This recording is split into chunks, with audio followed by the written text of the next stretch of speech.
नमस्कार, मी सोनल तांबे. Global Maharashtra 24 news बुलेटिनमध्ये तुम्हा सर्वांचं स्वागत. पाहूया आजच्या ठळक घडामोडी. फक्त ग्लोबल महाराष्ट्र 24 वृत्तवाहिनीच्या आपल्या हक्काचे विचार. जय महाराष्ट्र. आज संतोषभाऊ देशमुख यांना आपल्यातून जाऊन 1 वर्ष पूर्ण झालेलं आहे. त्यांच्या पवित्र स्मृतीस विनम्र आदरांजली. कृष्ण आंधळेला 1 वर्षात शोधता आलं नाही हे इथल्या निष्क्रिय गृहमंत्र्याचं अपयश आहे. संतोषभाऊ देशमुख यांना न्याय मिळेल या प्रतीक्षेत समस्त महाराष्ट्र आहे.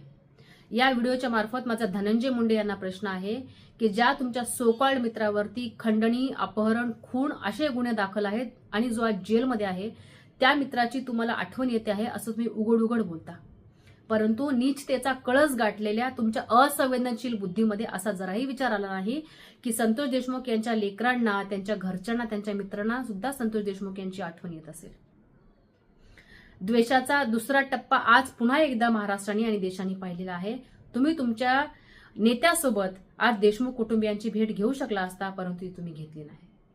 असो, पुन्हा एकदा मला या सरकारला प्रश्न विचारायचा आहे की आपण संतोष देशमुख यांच्या मारेकऱ्यांना केव्हा पकडणार आहात आणि पुढची कारवाई कधी करणार आहात?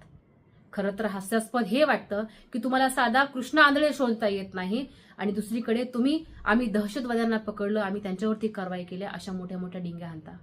खरंच तुर्तास इतकंच. जय महाराष्ट्र.